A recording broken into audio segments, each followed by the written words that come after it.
So welcome everybody today to this Ask the Expert session on the Collective. I'm very proud to be hosting this session. My name is Jane Waller. I'm a co-founder and director of FitPro. And today I'm with my very dear friend, Bryan O'Rourke, who many of you know. For those of you who perhaps don't, let me give you a little bit of information. Bryan is a CEO, he's an academic, an entrepreneur, an author, international speaker, advisor, the list goes on. So Bryan, I want to welcome you to our session today. Thank you for giving us your time. And obviously just before this, I had the wonderful opportunity of seeing Maureen and the kids, and you're all well and you're safe. So great to see you, thank you, and welcome. Jane, always a pleasure to see you, my dear friend, and I'm glad that you're well and your family is well and everyone's all right there. And you know, our hearts go out to our friends in the United Kingdom and in your area, fitness professionals and others alike. This is unprecedented times, but we're going to get through it, and I'm very honored to be here to spend some time with you. Thank you. When we were planning this session, we put sort of some questions out to the Collective Hub and also to the wider community. Some questions as to, what would you like to ask Bryan O'Rourke? And the questions that came back in obviously are all themed with this current situation. Questions like, how do I protect my business? What's it going to look like after the lockdown? What sort of digital solutions should I be looking at? So I've tried to put as many questions together as possible so we can sort of nail as many answers as succinctly as possible. But before we do that, could you just give us a bit of an overview? I know you're really well connected. You speak to other international sort of key identities in fitness around the world. Where are we at right now? Where do you think we're really at? Well, as you know, there's some variation, quite a bit of variation geographically, depending on where you are around the world. You mentioned Australia before our recording here. Hasn't been largely impacted. Our clubs, we have clubs in Thailand and Bangkok with Fitness 24/7 that I'm managing director of. We have 5 clubs there. We expect that the market in Bangkok will reopen in May. Of course, the United States being really impacted, and then there's variation in regulatory approaches. So Sweden, Finland, they're still operating clubs right now. We don't know what's going to happen there. So there's a lot of variation depending on where in the world you are. And given what you read, and I'm not an epidemiologist, but reading more the mainstream science, this is going to come down to controlling the spread, of course. So what we estimate is there's going to be this initial kind of push in some of these countries, as we've seen Bangkok, for example, being shut down for a period of time. And then there's going to be a recovery period. The good news is that in the long run, and this may be a 6-month, it may be a 12-month, it could be as long as 18 months till we're back to full normal. In the long run, people's awareness of the need to keep their immunity up, their health, et cetera, those dynamics are not going to go away. The market is going to come back. It's going to come back very strong. It's just the challenge of between now and when that happens, because you're going to see there's going to be consumer reluctance in certain places because people are concerned. There's going to be these regulatory anomalies and variabilities depending on what government or what particular outbreaks might exist. So the challenge for everyone is, hey, what do I do between now and then, and the unknown surrounding that? So that's where I'm sure a lot of the anxiety comes in for everyone, and that's going to be the hard part. Yeah. And I mean, you've been saying digital is the way for a very long time, and you're known for that. Obviously, a lot of people have turned to digital solutions very quickly. What is your view on that? What are they doing right? What are they doing wrong? What should we be looking at? Yeah, well, it depends on many things, right? What business model you're operating under. Are you an independent trainer, that's just doing, your own clients? Are you a gym group, or are you pure gym, as a chain? Are you a leisure center, that has a certain population that might be different? So, but the bottom line is, so that's one thing. The other thing is a couple things related to that question is not just the business model, but there's monetization from a business perspective, and then there's building brand and loyalty amongst your user base. Some businesses didn't have their models set up for digitizing digital. And so if you're starting from zero, given the time frame now, it's really hard to quickly flip that switch at this moment. But regardless, we've got to look at consumer trends in Western Europe and the United States, Asia, and other places, which in general, no matter what your business model is, consumers have been expecting convenience. They've been expecting more and more the idea of being serviced in the way they want to be serviced. So that's either in-club, personal interaction, or digital interaction. And you can see, very sophisticated apps like Noom in the United States or others, which provide, coaching, real-time, information on diet, connecting your scale, your wearable devices, and built-in intelligence. So, I think that any business model today should have in their purview a strategy that answers the question, how are we going to reach delivery in that manner? Because customers and how they bank and how they do pretty much everything and anything, that's the new expectation. So I think what has happened here is only accelerating the overall trends that were underway. Anyway, a great example of that when it comes to members or clients is the idea of remote work. I mean, remote work was already a thing. In fact, when I spoke in Europe and in Birmingham this fall at a group, and in Europe and in Cybec in North America, one of the key trends I talked about was remote working and how the idea of changing people's lifestyles and how that's going to affect. So that's one example of an acceleration that's going to occur. We're just going to get there faster. And considering that majority of members and the active fitness community has taken up something online, whether the club has offered it, whether the PT has offered it, or whether they've just gone and sought it themselves. They are now working out online, and that is possibly going to become their new norm as well. How do facilities tap into that, or how do they reconnect with their community to to make that work within their own environment?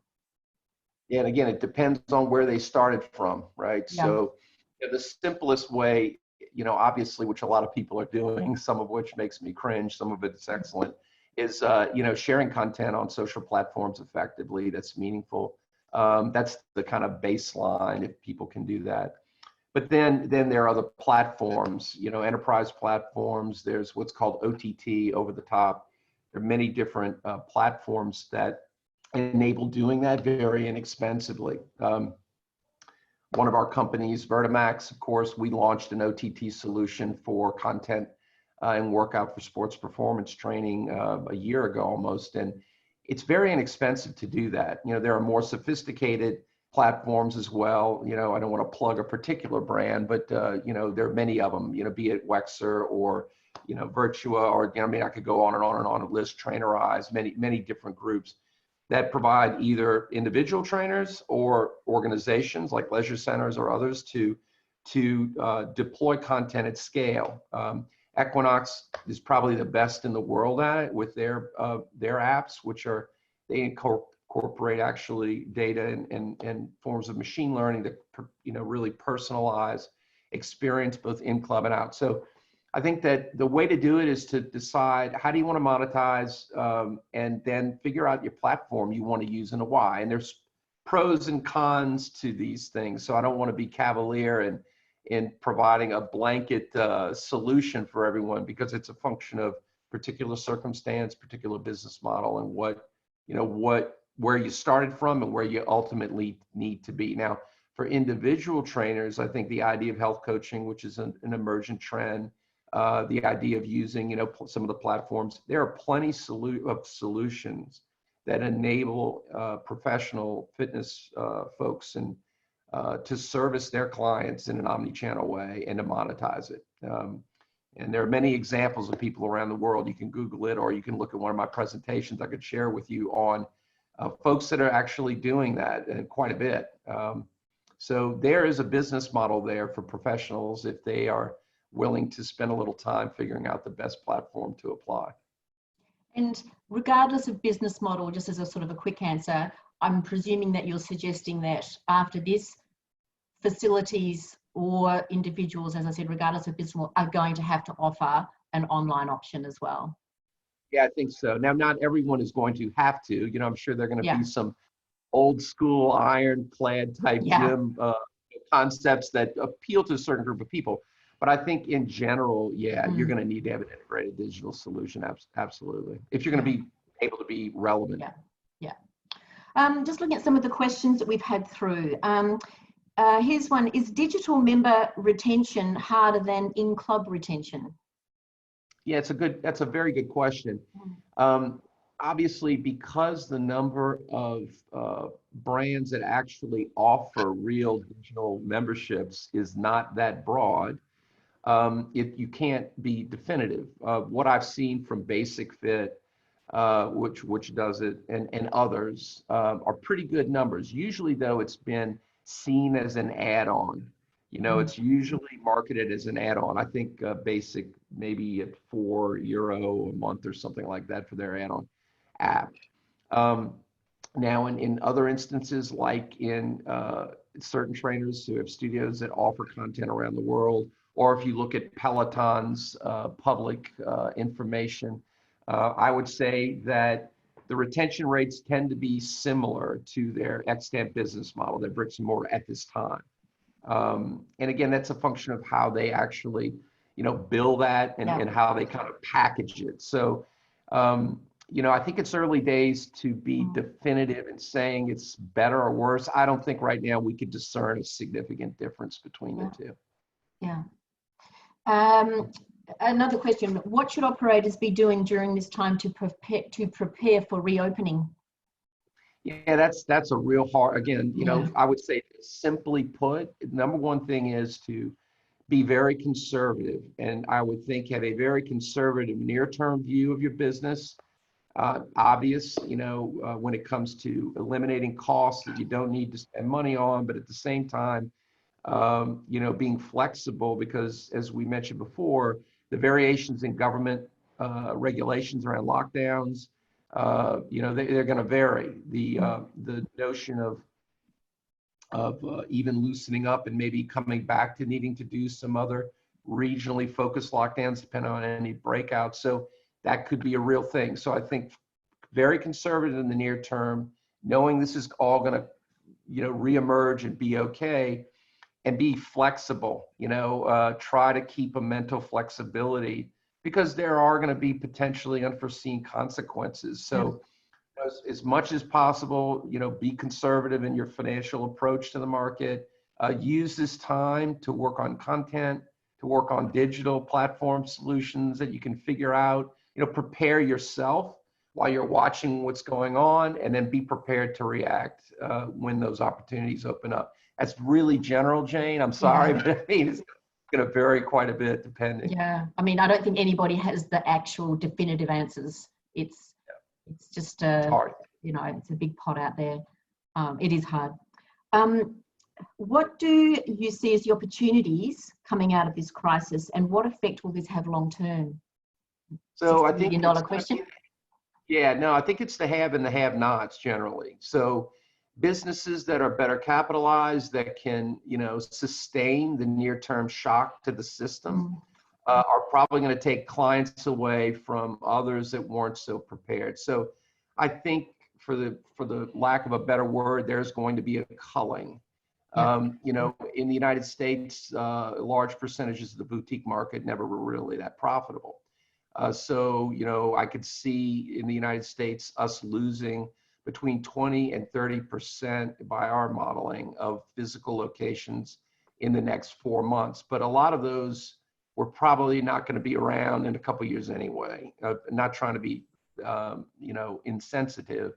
And so what that does is leave operators that do have capacity and navigate this, the ability to attract those clients to them. Yeah. So then on the macro level, just more awareness of the impact of obesity, immunity, and other factors as it pertains to the virus. that's also going to, I think, lead to just continual awareness in the market of why it's relevant to take care of your health, because it's going to be very much top of mind. So I think those macro trends continue. I think they're just accelerating. So I think the smaller players, or the players that weren't really prepared for any kind of shock, are going to suffer, but that's going to create greater opportunity for the market, and opportunity for the market for companies that figure out how to integrate in a deft manner a digital and physical approach. Yeah, and you make a really interesting point there. I mean, I just look in my street where, I sort of go off for a walk in the morning and normally would be alone. And now I'm seeing neighbors, coming out, because we've got our 1 hour a day where we can have exercise. Unfortunately, the sun's out at the moment. And they're actually out there walking. And, they're people that haven't exercised before. They're enjoying it and they're getting a taste for it. And I'm thinking, how are we going to capitalize on this? How can we capture these people? It isn't necessarily getting them into the gym environment because they haven't wanted to do it before, but we need to keep them active and we need to keep them interested and motivated. There's certainly an opportunity there for clubs if they approach it the right way and not scare them off. But, the market is opening up, and, there's certainly an opportunity.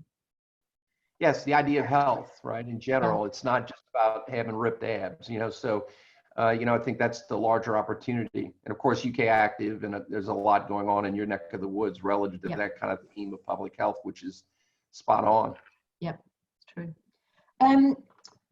Next question, actually, you touched on this. Do you think there is a particular sector, private, public, budget, boutique, online, etc., that will be stronger or weaker, be in a stronger or weaker position than most when we return to normal, whatever normal is? Yeah, I think the only question on that is, I think obviously digital will continue to expand its foray into the market. Just as a way of comparison for your listeners, when you look at IHRSA's latest global information at 183 million users around the world of fitness facilities, and with a goal of 230 million by 2030.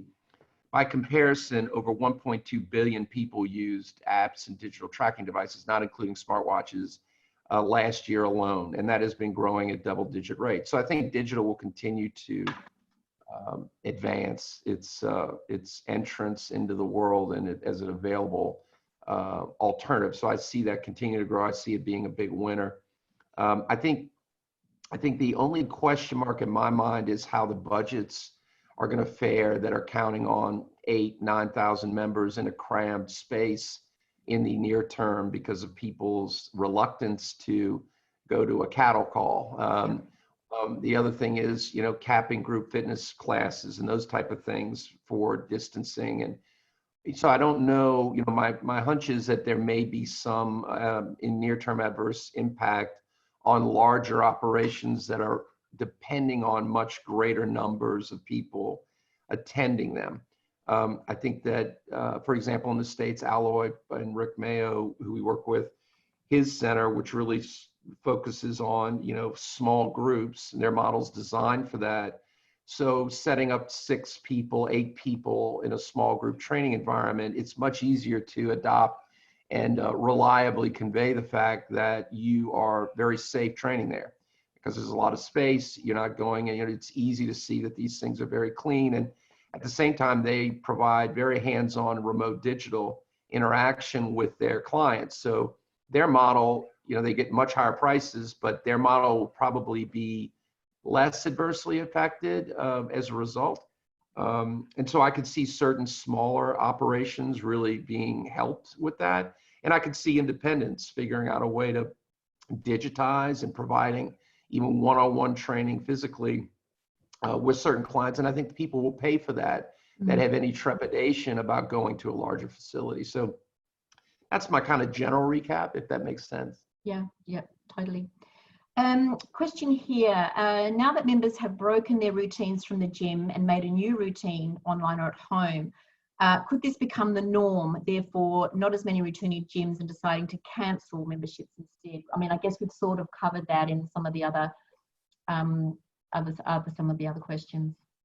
Yeah, I think so. I think some of them, as you pointed out, this is going to be a gateway for them going to facilities. You know, I like to Mm. use the comparison with the music industry because I probably would not have known that I like West African reggae because I never would have heard it if it wasn't for the Apple Music Library. So I think there is some with the unfit or the not quite fit, you know, enjoying digital and have that be the gateway drug into facility. Yeah. So I don't think it's, as you mentioned before, I don't think that digital.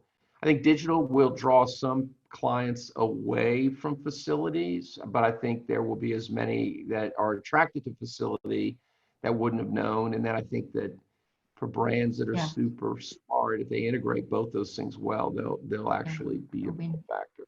Yeah. Our last question today then is, what do you think will be the most positive lesson for the industry to learn from this? Wow. The most positive lesson. Well, you know, it's hard to, to not sound wrong. I saw the question you were kind enough to share in advance. And I really thought about that. I don't know, obviously, you get through this, you're going to learn, you're going to get better. I mean, it's straining as it is. You'll learn, you'll get better. I think there are a lot of positives we touched on. But as far as learning goes, I think people need to really get their heads around having a business strategy. And it's easy to say that in the light of what has happened here. But as I mentioned, I think that this is just going to accelerate the things that were going to happen anyway and were happening anyway. So I think if there's anything fantastic that can come out of this for business professionals and fitness professionals in general is making sure you're seeing the world as it is and not as it is that you'd hope it be. Because in the end, it's about our clients. They're going to make the choices that suit their needs. So I think if anything's good about it, it's going to be an awakening to the fact that we've got to embrace what that future looks like now. And the sooner we do it, the better we'll all be for it. Yeah. Bryan, thank you so much for spending some time with us today. Just a wealth of information, and I'm sure that people will be very happy to hear what you have to say, and will, take some great reassurance away from this. So thank you. Stay well, of course, and maybe in 3 or 4 months' time, or 6 months' time, when we're back to some sort of norm, you might join us again and enlighten us again. Well, listen, thank you, Jane. I'm great to see you. I'm glad you're well, and the best go out to the community there in UK and around where you live and elsewhere. And it's going to be okay. Hang in there. Yep. Things will return, and we'll be back stronger than ever. And there's always a silver lining. There's always a silver lining. Thank you. Yes. See you again. Bye. You should be a professional. You could be the Oprah of the UK.